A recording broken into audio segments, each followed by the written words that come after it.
Hey everyone, it's Heather Nichols for Tailored Expressions. Today I am so excited to share the new Talking in Circles card making kit with you, along with 4 cards that I created with it. Let's get started by taking a look at what is included in the kit and the add-on options. All of our kits come in a vinyl pouch with a custom sticker. The Talking in Circles kit includes the Talking in Circles whole die, the Talking in Circles half die, and the Talking in Circles quarter die. The kit includes the Talking in Circles A2 sugar cube maps and the Talking in Circles Mini Slim Sugar Cube maps. Not pictured in this video are the Insider's Talking in Circles panels and the tailored tutorial instruction sheet and Pinterest gallery insert. Items you can purchase outside the kit include the Talking in Circles piercing plate, the Talking in Circles envelope seals, the Talking in Circles A2 Toffee maps, as well as the sugar cube version, the Talking in Circles Mini Slim Toffee maps, as well as the sugar cube version of those. Other supplies that I used for my projects include the UR stamp set and coordinating dies, Nocturne VersaFine Clair ink, TE sticky sheets, bits and pieces, glossy white rhinestones and clay hearts, multi-medium matte, and for splattering, chocolate truffle liquid watercolor, Dr. Peach Martin's bleed-proof white ink, and a water brush. I started off by choosing a color palette to work with.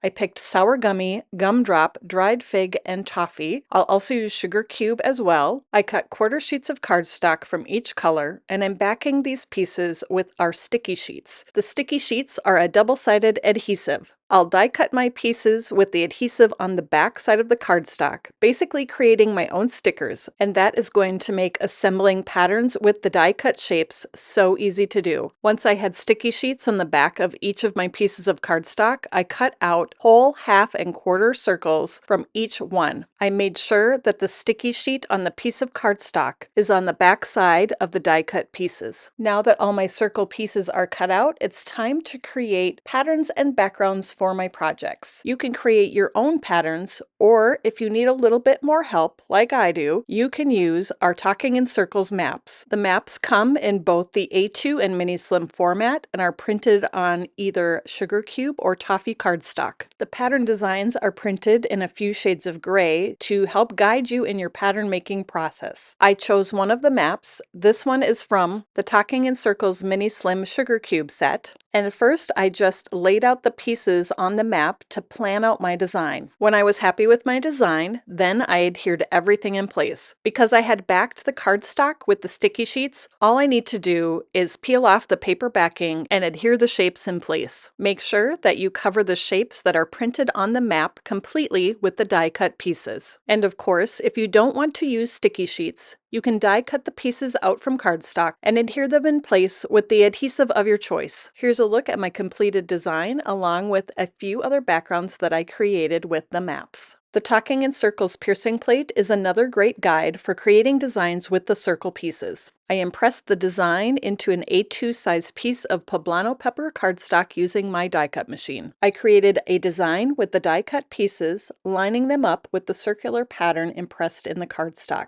You can get inspiration for creating patterns and designs from all sorts of different places. Pinterest is a favorite of mine, looking at quilt patterns and different geometric designs. I always love adding splatters. I'm using chocolate truffle liquid watercolor and Dr. Peach Martin's bleed-proof white ink. I'm using a water brush to pick up the color and then tapping the brush over my finger to add the splatters. For sentiments, I'm using the UR stamp set and coordinating dies. I'm setting up the stamps in my MISTI, and I'll stamp these onto a piece of sugar cube cardstock using Nocturne VersaFine Clair ink. I cut out the UR sentiments and coordinating words using the coordinating dies and my die cut machine. Next, I added a sentiment to each of my background panels. Each of the panels features the UR along with a different word to complete the sentiment. Then I added each of the card panels to a sugar cube card base. The final touch on all of my cards is bits and pieces glossy white rhinestones. I added these in different ways to each card, and on the one card that says "You Are Loved," I also added a few white clay hearts. All of the embellishments are adhered in place with multi-medium matte. Here's a closer look at the cards that I created today using the Talking in Circles card making kit. I hope you enjoyed learning more about this kit and how you can use it to create incredible backgrounds and patterns for your projects. You can find the supplies that I used to create these projects in the Tailored Expressions web store at tailoredexpressions.com. Thanks so much for joining me today, and don't forget to like and subscribe so you don't miss any of our crafty videos.